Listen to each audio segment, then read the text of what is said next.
Olá, tudo bem com vocês? Hoje nós vamos passar aqui somente algumas instruções antes de vocês começarem a produzir as redações de vocês.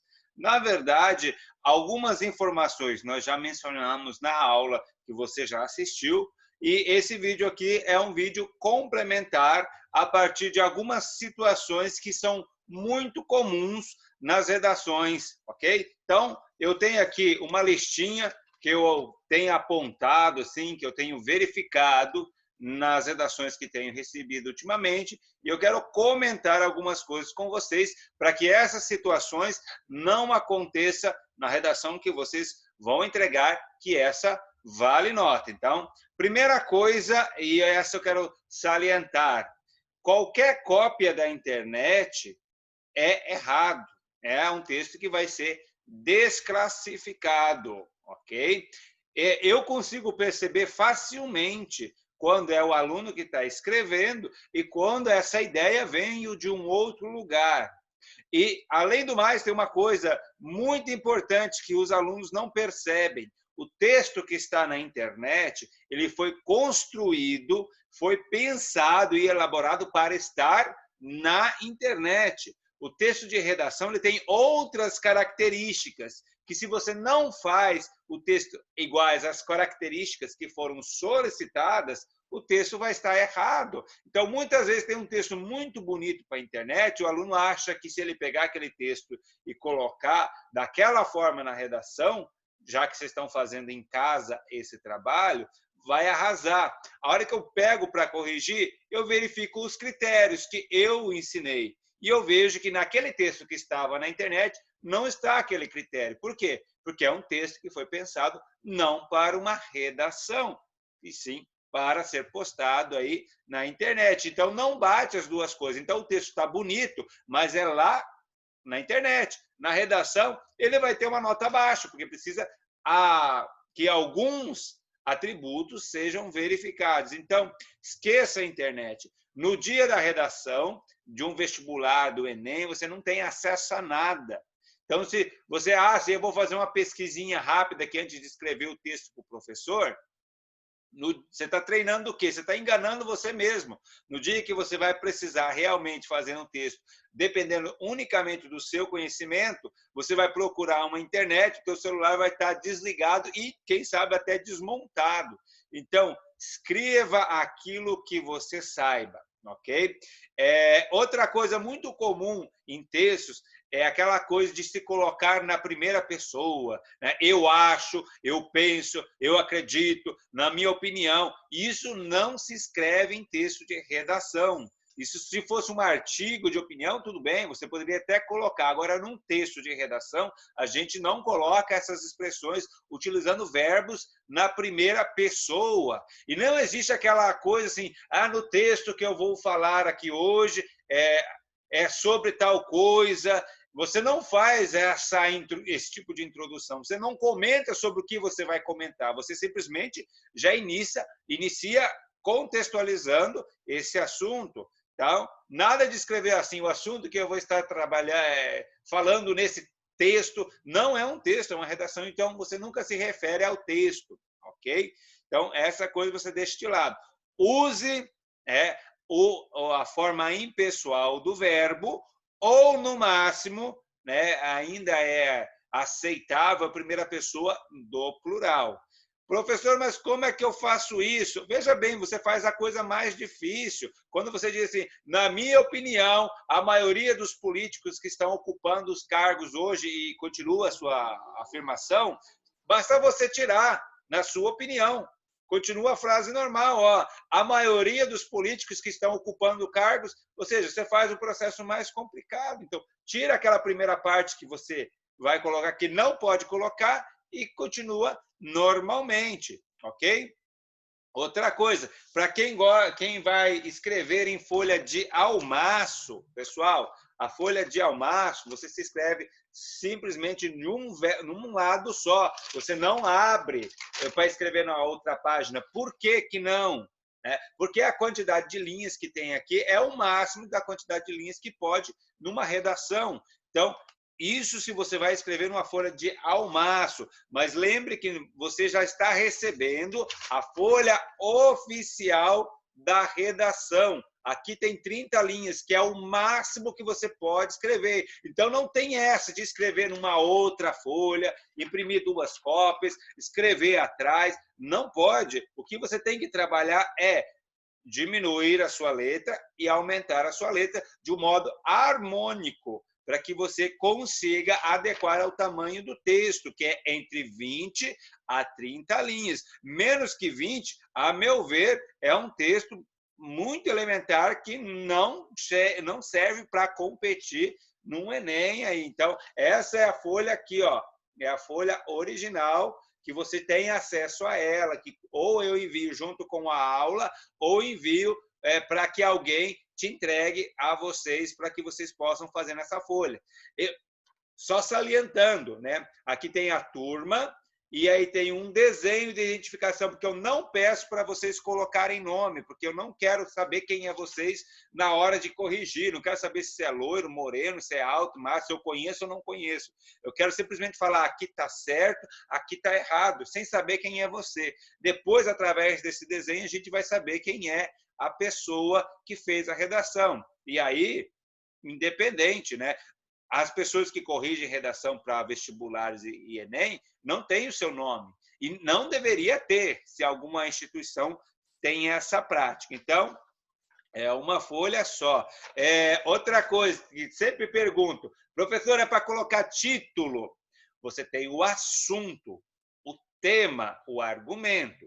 O título é sempre bom colocar.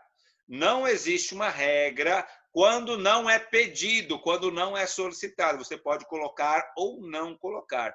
Porém, eu acho muito falho não colocar um título, porque eu faço uma pergunta para você. Que tipo de texto que você conhece, que gênero textual que você conhece que não tem título?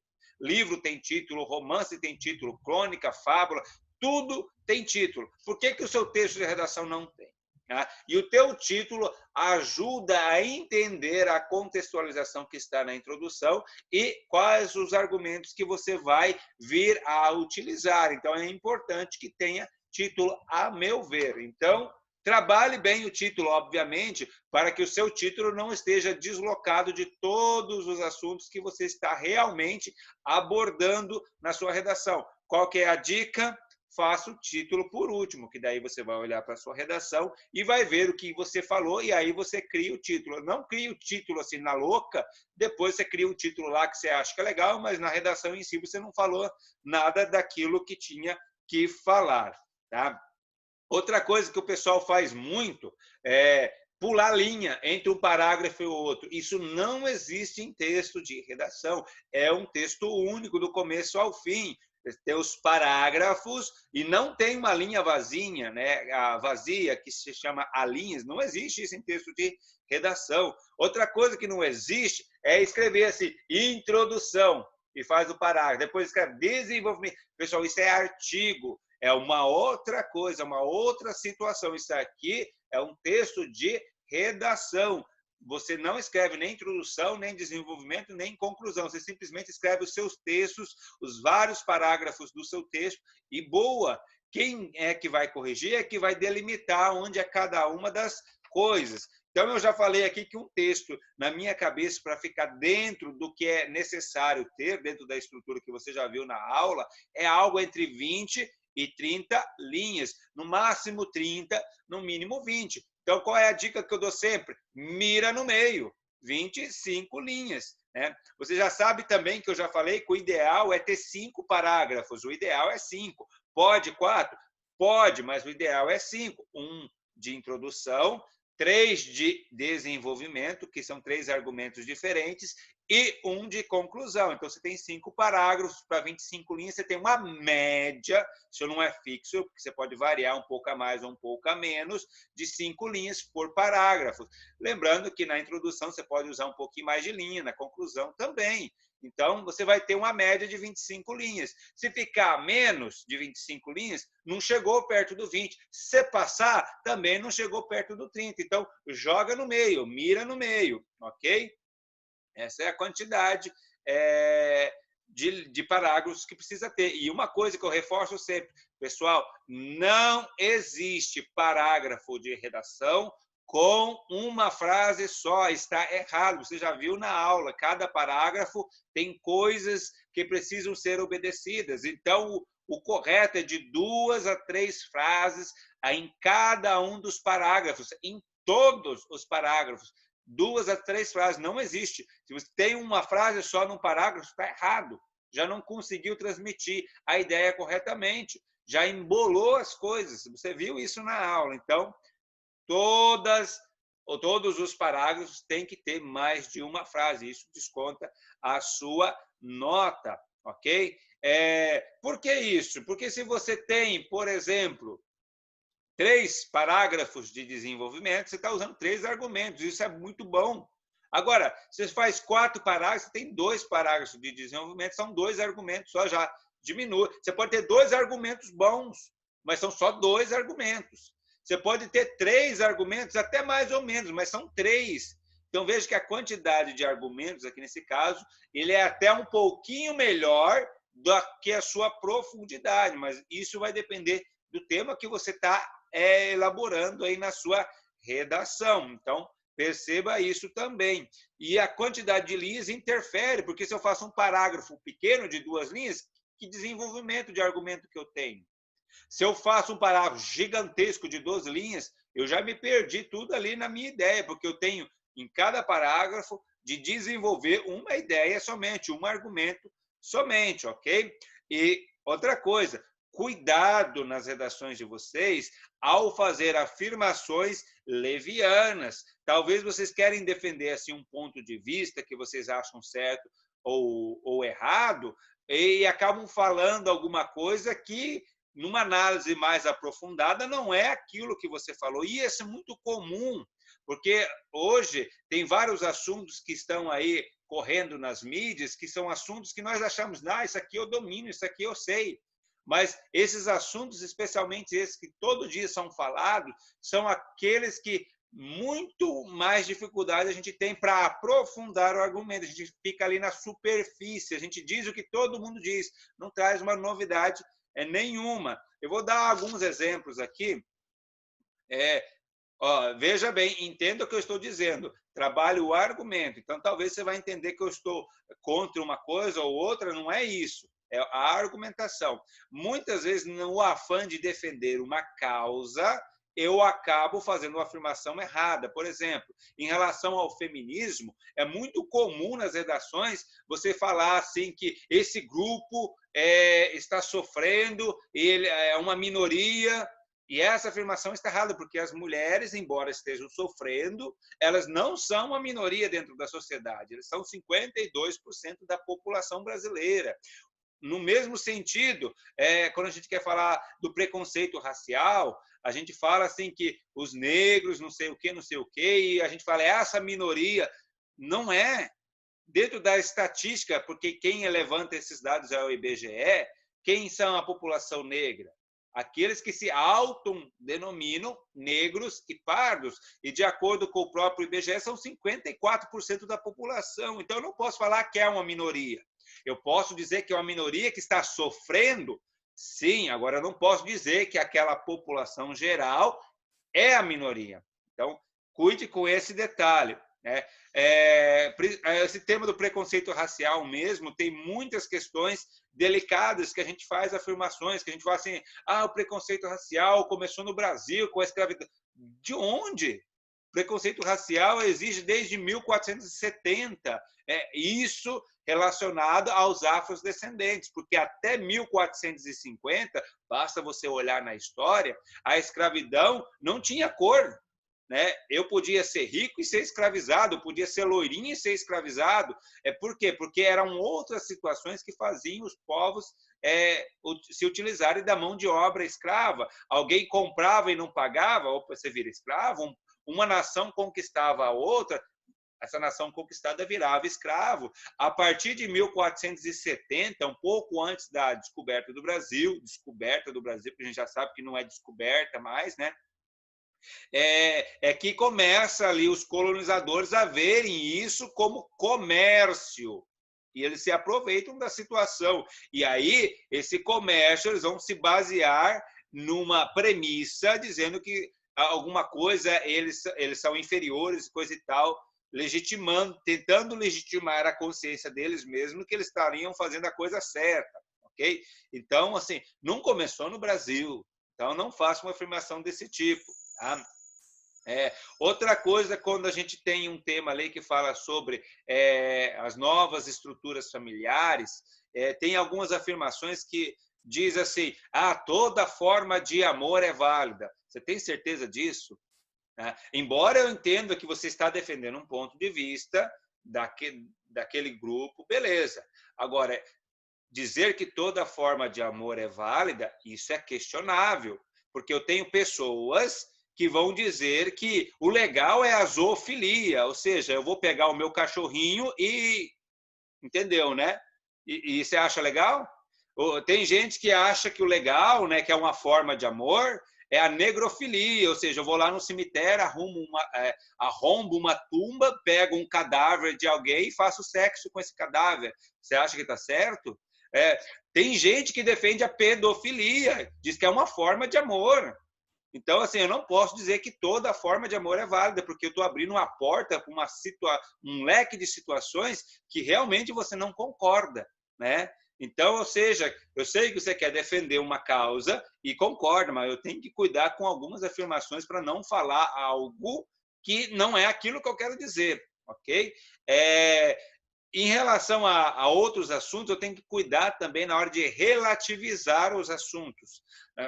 Você já viu falar da teoria da relatividade geral do Einstein? Tá?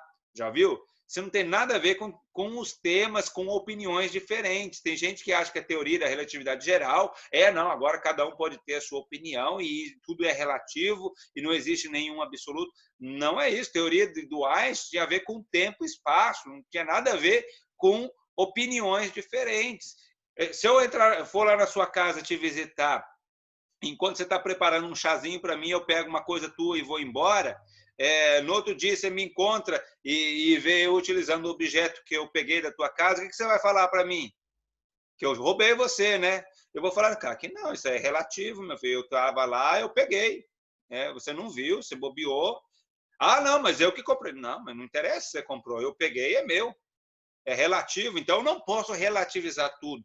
No mundo onde tudo é relativo, não existe leis.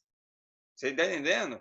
Se tudo é relativo, então eu posso fazer o que eu quiser e o outro tem que aguentar as consequências daquilo que eu estou fazendo, porque tudo é relativo. Não existe sociedade organizada com base na relatividade.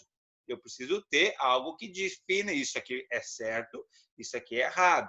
Né? Agora, diferentes opiniões é uma coisa, todo mundo pode ter opiniões diferentes. Agora, não pode dizer que tudo é relativo, porque você já viu que não é. A sociedade não funciona com tudo relativo. Tenta assim, falar assim, não vou estudar, não vou bater meu ponto, eu vou chegar a hora que eu quero no trabalho, afinal de contas é eu que mando em mim, e tudo é relativo, é eu que faço a minha verdade, você vai ganhar a conta, meu filho. Não existe isso. Então, a gente acaba querendo defender coisas que, na realidade, não funcionam. Tá? Então, assim, outra coisa que é muito comum quando a gente fala do preconceito racial, eu estou falando aqui vários assuntos que não estão interligados, estou dando uma dica. Tem muita gente ainda utilizando os conceitos de raças em relação a seres humanos. Não se usa mais a palavra raça para falar da diferenciação entre um povo e outro, entre uma etnia e outra. Tá? Esse termo é errado. Porque se eu falar para vocês assim, elenque as características de semelhanças e diferenças entre o pitbull, o chihuahua, o pastor alemão e um bulldog. Você vai elencar lá, isso aqui é parecido com esse, é diferente nesse aspecto, beleza. Agora, qual é a minha diferença? A diferença para mim, para um negro? Só o tom da pele, só. E acho que isso é vantagem para mim? Não, isso é desvantagem, porque eu não tenho o pigmento que ele tem. Né? A gente está falando de aquecimento global, por aí, aquecimento do Sol. Se a gente levar essa ideia que a humanidade evolui, Se a gente for seguir a ideia que a ciência já diz que o Sol vai esquentar a camada de ozônio, quem é que vai sobreviver? Não vai ser eu, vai ser eles, porque eles estão em vantagem, não eu que sou branco. Você está entendendo? Então, a diferenciação que se usa é etnias ou povos, não se usa mais o termo raça. Dá uma pesquisadinha aí no Google, no YouTube, para você não ficar falando coisas que já não podem ser mais ditas, tá?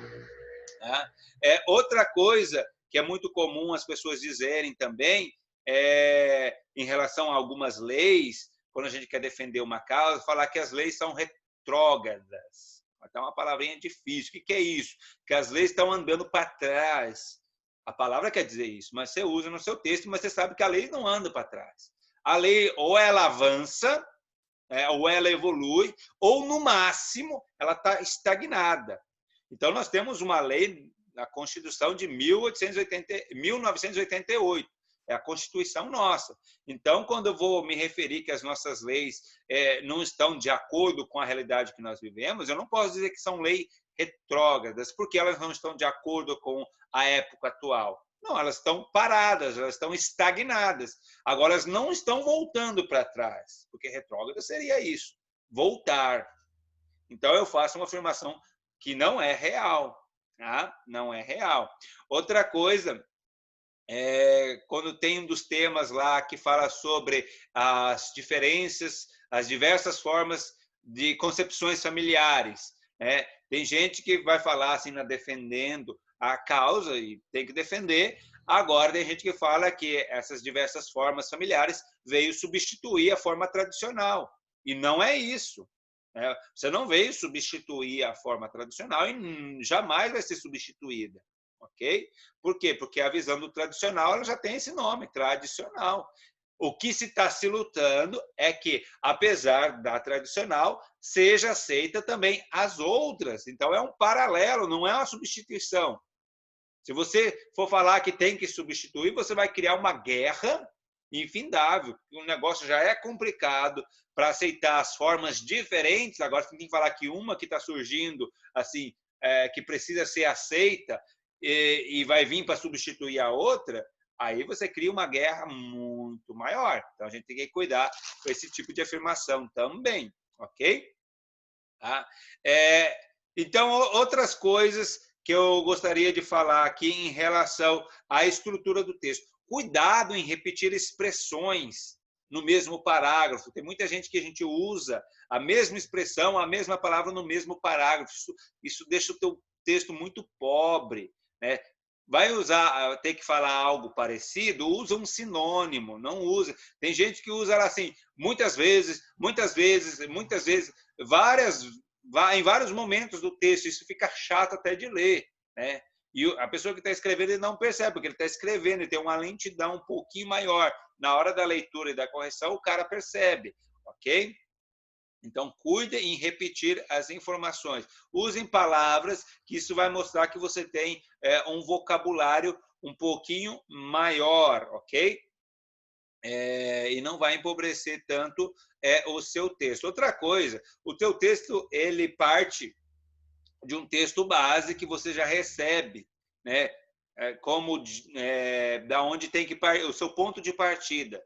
Você tem a temática e tem um textinho base. Você nunca pode copiar nenhuma parte desse textinho para colocar dentro da sua redação, né? Você não pode. Aquilo lá é só uma ideia para você saber da onde você pode começar. Talvez você pode nem utilizar aquilo. Aquilo só tem a ideia. Então, você pode partir somente da ideia. Você não copia nada daquilo, porque se copiar, está errado também. Tá? Em relação a algumas coisas da língua portuguesa que acontece muito, eu não sei em que escola vocês estudaram, mas eu encontro direto o que numa palavra só. Isso não existe. Tá? Eu vejo gente separando sílabas, já que eu tenho que ter o alinhamento dos dois lados da folha, né? Um lugar certinho para começar, um lugar certinho para terminar a linha. Eu tenho gente dividindo a palavra errada. Então, cuide com a separação de sílabas. Né? Coloca a metade da sílaba lá e metade aqui embaixo. Não existe, a não ser que seja 2 R's e 2 S's. Tá? Nos demais casos, é a sílaba separada em cada um dos lugares. Então, não erre isso. Tá? Uma expressão que o pessoal coloca muito, e fala, porque é uma coisa que a gente usa no cotidiano, é muitas das vezes. Isso não existe. Muitas das vezes é uma expressão que a gente fala, né, na oralidade, mas na hora de eu escrever um texto eu não posso utilizar essa expressão, porque essa expressão não existe muitas das vezes. O que existe? Na maioria das vezes. Na maioria das vezes é uma coisa. Muitas vezes é outra coisa. Agora tem gente que juntou as duas, muitas das vezes. Não existe isso. Então é na maioria das vezes ou muitas vezes. São coisas diferentes, ok? Então, pessoal, siga as instruções que vocês receberam no vídeo, na aula, para que a sua redação tenha uma boa nota, ok? Lembrando que as características que eu ensinei, eu vou cobrar. Inclusive, eu envio para vocês aí as regras de correção. Ó, eu corrijo baseado nesse papelzinho que vocês já receberam ali. Então, aqui tem, ó, de 0 a 20, a pontuação de vocês. Tá? E a partir dessa pontuação aqui, eu multiplico por 5 e tem a nota 10 ou 100. Tá? Então, esses critérios têm que ser obedecidos, que é a mesma coisa que vocês assistiram na aula. Então, eu rabisco mesmo a redação, eu mostro o erro, e no final de corrigir todas as redações, o que eu faço? Eu gravo um vídeo, né, falando, ó, essa redação aqui foi boa aqui, foi ruim aqui, esse argumento não serve. Qual que é o intuito disso? Não tem nome na redação, eu não sei quem escreveu, e eu pego essa redação e mando para vocês. Então, você vai aprender não só com o erro da sua redação ou com o acerto da sua redação, mas você vai poder aprender com o erro e acerto das redações de toda a turma. Você não sabe de quem é a redação. Tá? Você vai ver lá o que foi errado e o que foi certo, ok? Mas você não sabe quem é quem. Então, a gente aprende muito mais dessa maneira. E aí eu faço esse vídeo e envio para vocês. E aí, para quem assiste todo o vídeo e não só está procurando o vídeo com a redação dele, tem um aprendizado muito maior em relação ao conteúdo de redação, ok? Então, em relação à estrutura de redação, é isso. Em relação ao desenvolvimento dos argumentos, bom, aí é com vocês, não tem o que eu fazer. É o conhecimento de vocês em jogo, é o que eu falei lá na aula. Se a redação está pedindo para você falar das bactérias da Lua, você vai inventar o quê? Se você não sabe sobre o assunto. Eu falei lá, não tem bactéria na Lua. Mas no afã, eu tenho que falar alguma coisa, eu vou começar a encher linguiça. Tá? Então, esse conhecimento, essa informatividade sobre a argumentação é vocês que têm que desenvolver essa habilidade. E é isso mesmo que eu falei no começo da aula. Texto, a gente desenvolve habilidade. Você pode ter um monte de conhecimento na sua cabeça. Se você não para escrever o texto, você não consegue fazer da melhor maneira correta. Então, dica, faça a redação, escreva a redação. Sempre que puder, escreva uma redação, mesmo que não esteja valendo nota, porque é a prática que vai fazer você adquirir a habilidade de escrita. Não adianta que você assiste todo dia Jornal Nacional, ver o jornal escrito, ver revista por aí. Isso vai te dar informação, mas colocar no papel é uma outra coisa. Vocês mesmos falam isso, né? Que muita gente sabe muito, mas não consegue explicar ou não consegue deixar bem claro. Então, é isso. E eu não posso corrigir aquilo que está na sua cabeça, eu só corrijo o que está no papel, por mais que eu consiga até imaginar o que você estava pensando. Eu não vou corrigir o que você pensou, vou corrigir o que está escrito no papel. Bom, aqui é só algumas diquinhas antes de você começar a escrever a sua redação. Então, a partir de agora, você pode aí pegar os temas, selecionar o seu tema e desenvolver a sua redação. E boa sorte para você!